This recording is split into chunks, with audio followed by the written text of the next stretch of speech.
ven junto a mí, la noche olvidé. En que otro creíste, todo amor te enseñó.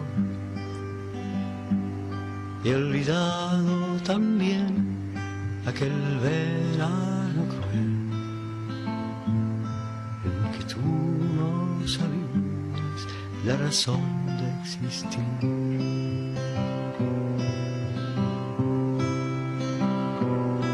Tu pelo tan rubio mi cuello acarició.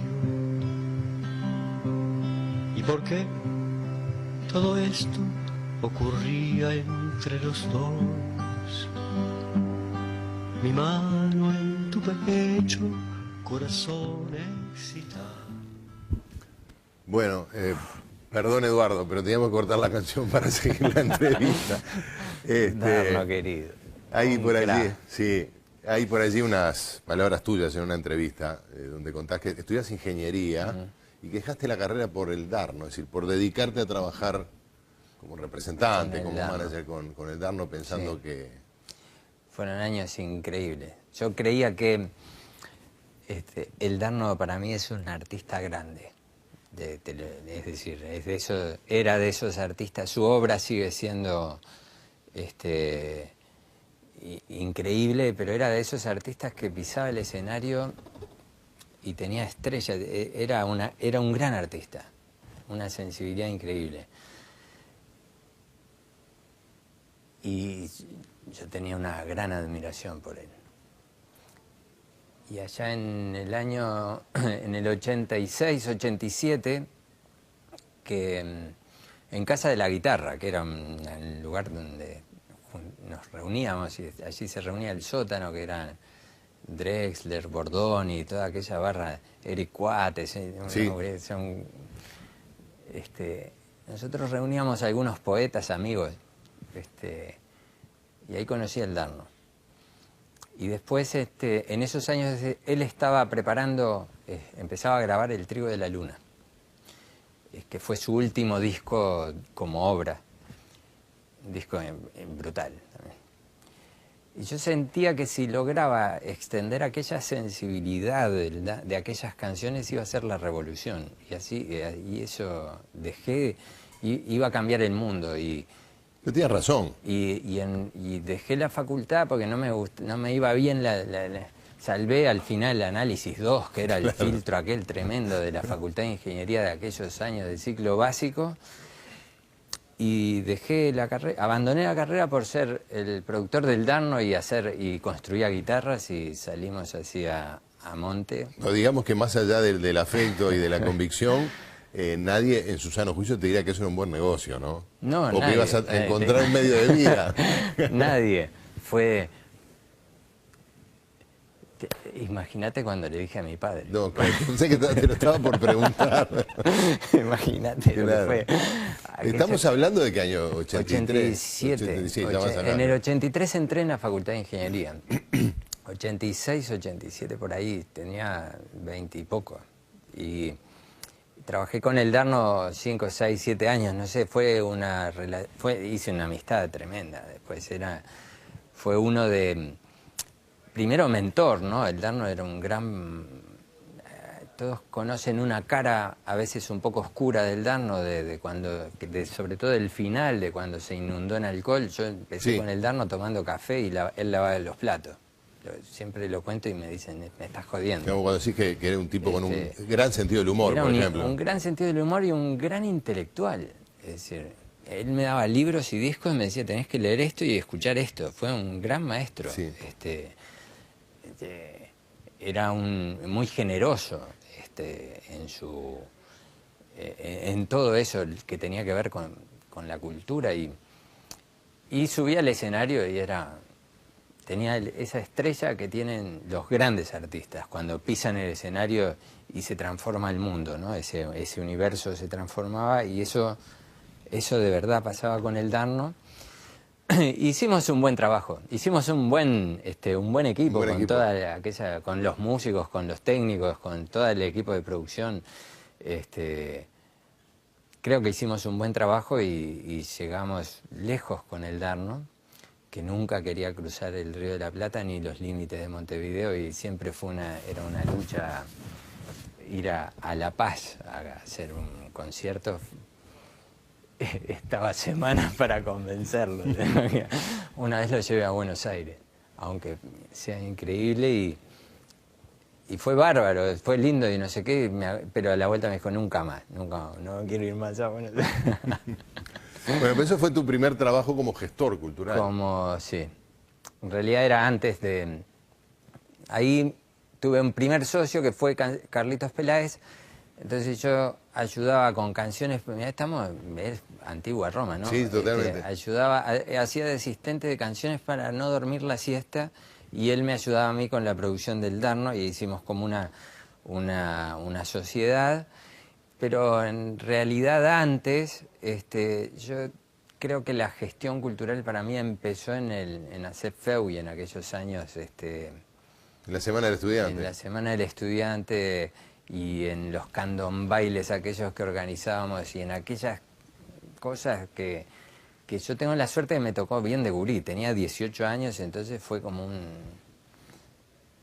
sé, se me abría el mundo, ¿no? Era toda una cosa fantástica, y ahí eso tenía mucho que ver con... Lo que pasa es que esa generación es la que hoy está, por ejemplo, ocupando ministerios. Exacto, sí, son mis amigos ministros. O cargos como el tuyo. Una buena cantidad de mis amigos ministros son, o en la intendencia, o yo qué sé, yo los veía ahora, en esa época, 2, 3 años o 4 de diferencia, era mucha diferencia, claro. Eran mis ídolos, ¿no? Como se lo digo siempre, el chileno Rodríguez era el presidente de ACFEU, y todos los dirigentes de cada facultad, el Ewe Bassi, el Beno Runchansky, todos eran ídolos para mí, eran grandes líderes. Yo los veía como una cosa magnífica. Así es que lo eran en ese momento, ¿no? Porque sí. La verdad que siguen siendo algunos de ellos magníficos líderes, sí, por suerte. Bueno, pero después ya vinieron responsabilidades mayores, primero en la intendencia y después en eso que no existía, por lo que hablábamos hace minutos y que hoy es inimaginable, Montevideo sin esa, que es la Sala Citarrosa, ¿no? Como una sala polivalente de espectáculos musicales y... Sí. Divina Época también es uno de los cines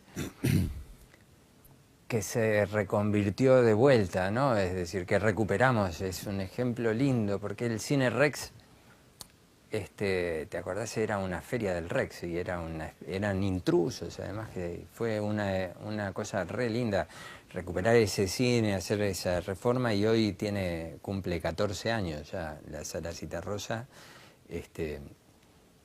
lo que... ya que más que grande, ¿no? Y parece que está hace toda la vida, y eso es una sala divina, preciosa, con un giro bien particular para la música, es fantástico. Después vino cerrar el Solís, estaba muy deteriorado el Solís desde todo punto de vista, y todo el periplo que ese sí fue un periplo grande de esa reforma con la intendencia, siempre con Carámbula y Arana, que fueron los que lograron... Carámbula el director de Cultura, ¿no? Gonzalo, sí. Gonzalo. Un crack, así. Y después vino el 2003, 2004, que me tocó la fortuna, el honor de estar al frente del Teatro Solís y montar su nuevo modelo de gestión. Claro, pero podríamos decir lo mismo que señalábamos con respecto al Auditorio del Sodre. No es solamente lo que se invirtió y lo bien que quedó el edificio, no. Porque si se seguía administrando como antes iba a terminar igual, más rápido, ¿no? Sí. ¿Qué fue lo que te parece que se le agregó o que aportaste tú y funcionó? No es solamente yo, sería muy injusto. A veces yo soy como la cara visible, es lo que me pasa muchas veces. Somos muchos trabajando y construyendo ese tipo de visiones. A mí me gusta siempre ser casi brutal y decirme, los edificios solos son ladrillos. Es decir, no tiene ningún valor en sí por más que sean bellos. Incluso esta es casi una provocación. Son patrimonio y yo qué sé, gracias a la gente que habita y que usa y que se apropia de ese. Tienen alma, tienen sentido patrimonial y cultural, no por el edificio, sino por la gente, por los artistas, por los equipos que trabajan, por la sociedad que se los apropia. Y no hay otro misterio. Está bien, pero para que la sociedad se lo apropie tiene que encontrar en eso que pasa en ese edificio algo gratificante, ¿no? Absolutamente. Gratificante, conmovedor, que lo invite contenidos artísticos de calidad, que el contenido de las artes escénicas son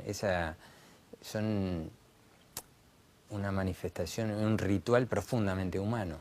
Es decir, pero de lo que estamos hablando es de relaciones humanas, de personas, porque a veces en esta época se habla demasiado de la tecnología, del edificio, del mega show, del mega no sé qué, y de las miles de millones de dólares y de la economía de no sé qué, pero en realidad lo que importa son las personas y lo que pasa en esa liturgia de las artes escénicas que tiene mucho de liturgia, claro, y de ritual. Gestionar lugares como el Solís o el divino. Auditorio supone que haya personas que pongan algo más. Sí, claro que sí.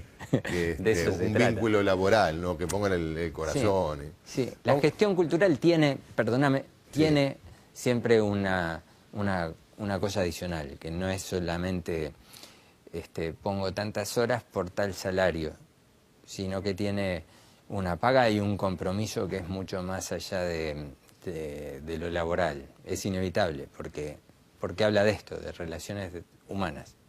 Hacemos una pausa y después hablamos de esas personas y cómo trabajan y cómo lograron, y de las propuestas culturales, porque ¿Sí? tenemos el abono, por favor. la temporada de abono 2013, ¿no? Sí. Ya venimos.